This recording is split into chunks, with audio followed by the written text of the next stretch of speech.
Hello again, 102. To conclude the prelude to the Second World War and to the actual start of it in Europe, we will finish that up in this part.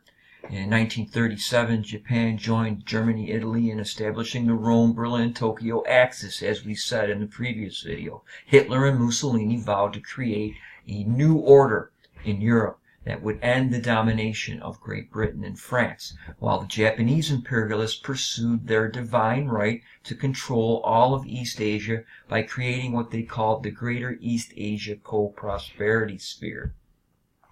The Anschluss and the Munich Pact. In the Anschluss, Germany annexed Austria in 1938, and they will eventually control all of Czechoslovakia in those years. Hitler's appetite for conquest was voracious.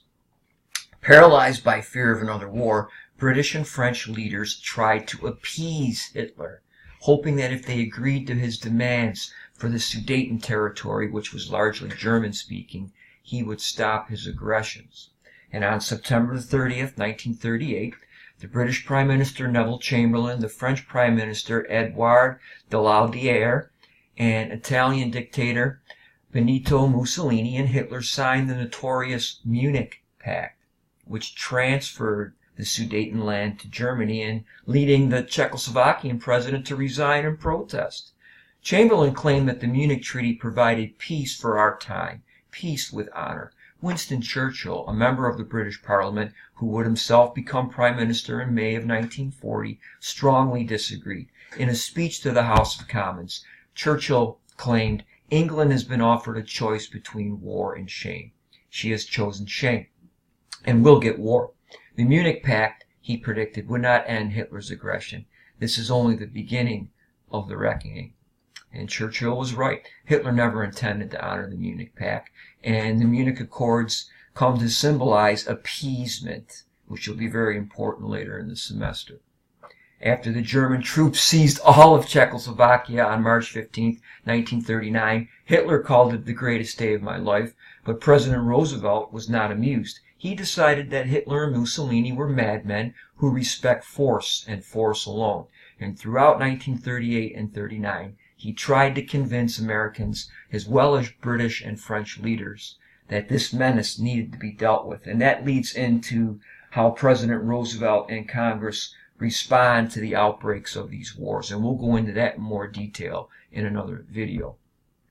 So this fascism has got to be stopped, and he persuades the Congress to increase military spending in anticipation of a possible war.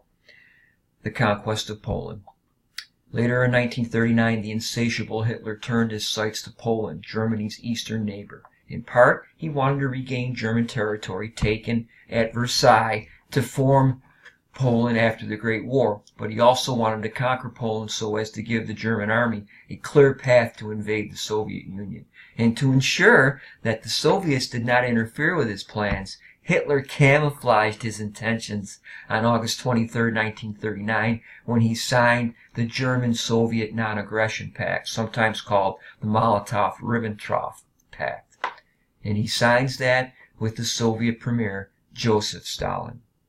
And there's Uncle Joe, who's the leader of the Soviet Union. He rises to power in the mid-20s after the death of Vladimir Lenin. That's cut off a little bit at the bottom there. And he will become the greatest mass murderer in world history. The announcement of the treaty stunned a world that understood fascism and communism, as we talked about, to be eternal enemies. And by the terms of the treaty, the two tyrants we know now secretly agreed to divide Northern and Eastern Europe between them. Just 9 days later, at dawn, on September 1st, 1939, 1.5 million German troops invaded Poland from the north, south, and west. Hitler ordered his armies to kill without mercy men, women, and children of the Polish race or language. And 1 September 39 is the beginning of the Second World War in Europe. This was the final straw for the Western democracies. The leaders of Great Britain and France, on September the 3rd, 1939, they honored their commitment to defend Poland, but they're not going to get there in time. Europe, world's smallest continent, was again embroiled in what would soon become another world war. The nations making up the British Empire and Commonwealth around the world, Canada, India, Australia, New Zealand, joined the war against Nazi Germany. 16 days after the German troops stormed across the Polish border, the Soviet Union invaded Poland from the east.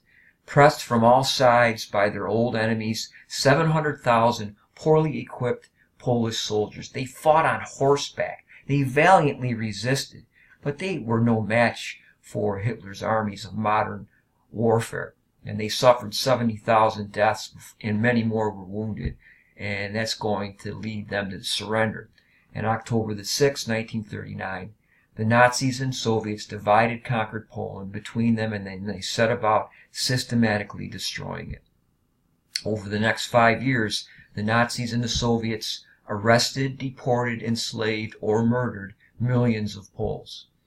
And in late November 1939, the Soviets invaded neighboring Finland, leading President Roosevelt to condemn Russia's wanton disregard for law.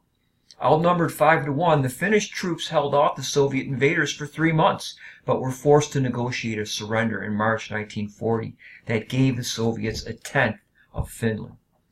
And now the war is going to outbreak.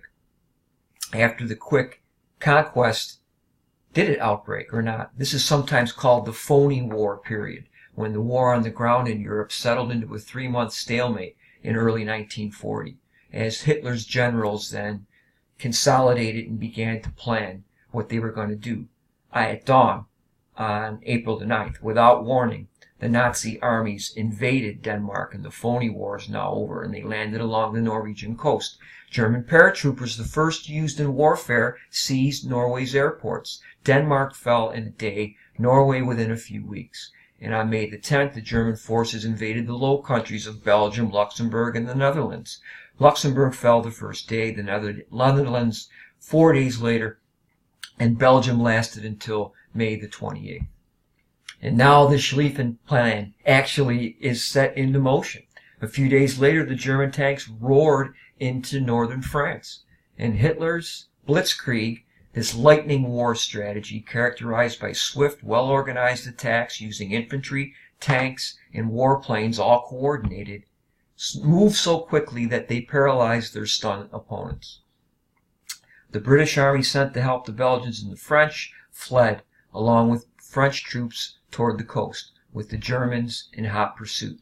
On May 26th, Great Britain organized a desperate week-long evacuation of battle-weary British and French soldiers from the beaches at Dunkirk on the northern French coast. Despite attacks from German warplanes, some 338,000 soldiers escaped to England on anything that could float. They sent it across the English Channel, and they left behind vast stockpiles of war material. And wars are not won by evacuations, observed Prime Minister Churchill, but there was a victory inside this deliverance. And there's the leader of Great Britain during the Second World War. That's cut off a bit at the bottom. The Bulldog. On June the 14th, 1940, German soldiers marched unopposed through the streets of Paris, and 8 days later, French leaders surrendered. The war was but 10 months old, and Germany ruled most of Europe. Great Britain now stood alone, facing Hitler's relentless power. The war is won! An ecstatic Hitler bragged to Mussolini. The rest is only a matter of time. But he spoke too soon. And that's what the continent looks like after the moves of the Axis.